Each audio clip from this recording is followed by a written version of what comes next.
Hi again, it is Gunilla from my furry family. Today's story is about Mimi, part 2. I found a kitten on my porch and I put up flyers on the residence that the owner of the kitten could come and pick it up at my house.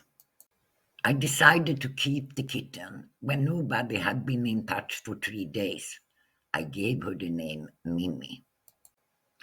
I covered the porch railing with plastic sheeting, which prevented her from getting out. Mahon was able to easily jump over the obstacle. I myself used a cardboard sheet as a temporary door when I wanted to get in and out. At first, Mahon thought it was fun to have a little kitten to take care of, and he took his task very seriously. He nursed her, licked her clean, and held her down when she had enough and tried to squirm out of his grasp. Mimi was drawn to him and followed him everywhere. He had to look after her when she was on the porch, and I was busy with other things. Sometimes I asked him to stay at home and look after her. However, Mahon had not expected to have his freedom curtailed. He knew exactly what I was asking for.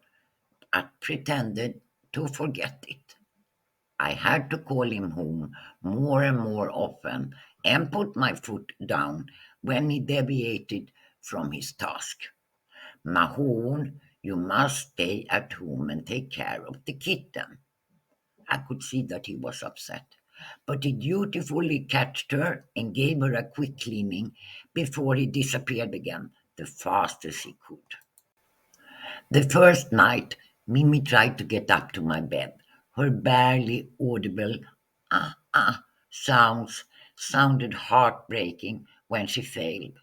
Of course, I helped her up, and she eagerly crawled into the crook of my arm.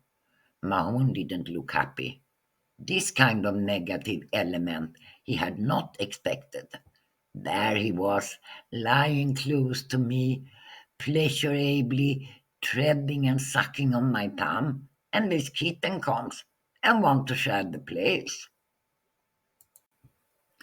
I gave Mimi whipped cream with water to eat, but when I gave her my Sena gruel, she did not want to have whipped cream anymore.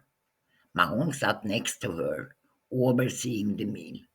Sometimes he stuck his tongue into her bowl for a taste test of the gruel.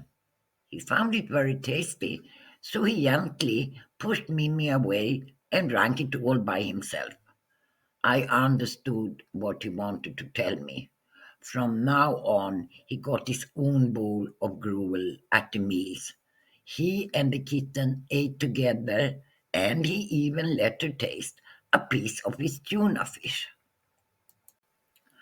One day, I locked up Mahon and Mimi in the house because I needed to go to town and buy some food. I saw Mahon's eyes narrow down to lines, a sure sign that he was very upset. He had got used to coming and going as he pleased. I had a hope that he would get over it.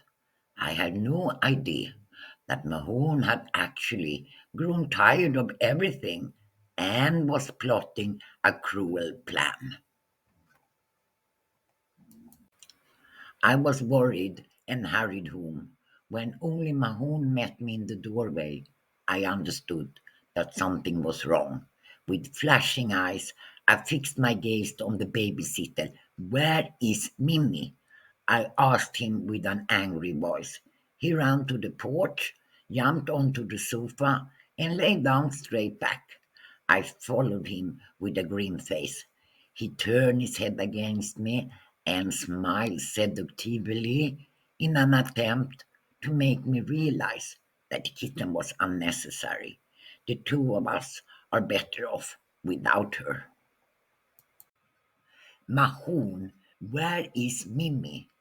I repeated the question, but now in Swedish, the language I used when I was very serious.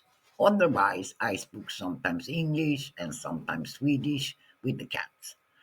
I think it's good for a cat to be multilingual. Except Swedish and English, Mahon understood Creole too. Mahon had got into the habit of sitting with the gardener and the other two men that also worked at the residence when they had their lunch meal. They spoke Creole to him, and he listened with a big interest while he munched on the treats they offered him. Mahon yawned big, closed his eyes, and turned his head away. Don't disturb me. Can't you see that I am sleeping? Mahon, I said with a grim voice, I know that you are not sleeping. Come on and show me where Mimi is. Mahon was cross. His eyes were narrowed down to lines. But he climbed down from the sofa as someone who is very sick and went with ant steps towards the door. He continued at the same pace down the three steps that separated the porch from the narrow walkway. The path led to the stairs, the way up to my neighbor, the Italian guy. After each step he took, he sniffed the surroundings carefully, like a tracker dog, putting all of his energy into his mission. Mahon, you can't fool me. I continued in Swedish, so he would realize the seriousness of the situation. You know exactly where Mimi is. With a deep sigh, he stopped outside the Italian guy's door.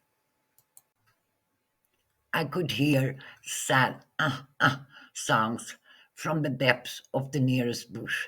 She willingly jumped to my outstretched hand. Mimi was capering happily on the way home, unlike Mahom, who dragged himself forward like someone that was on death row. He surely realized that maybe terrible things will happen now. Maybe even the broom will fly forward, or something even worse, the vacuum cleaner. At home, Mimi ate a hearty meal and quickly fell asleep in her cardboard box. I sat down on the porch and took my honey in my lap. I patted him tenderly and spoke Swedish to him in a low, gentle voice.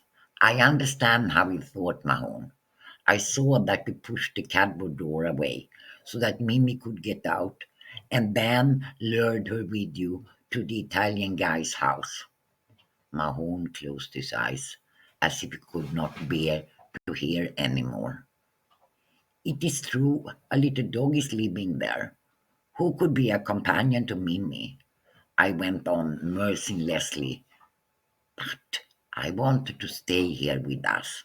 I tenderly dug my fingers into his amazing fur. I love you, my kitty, just as much as before.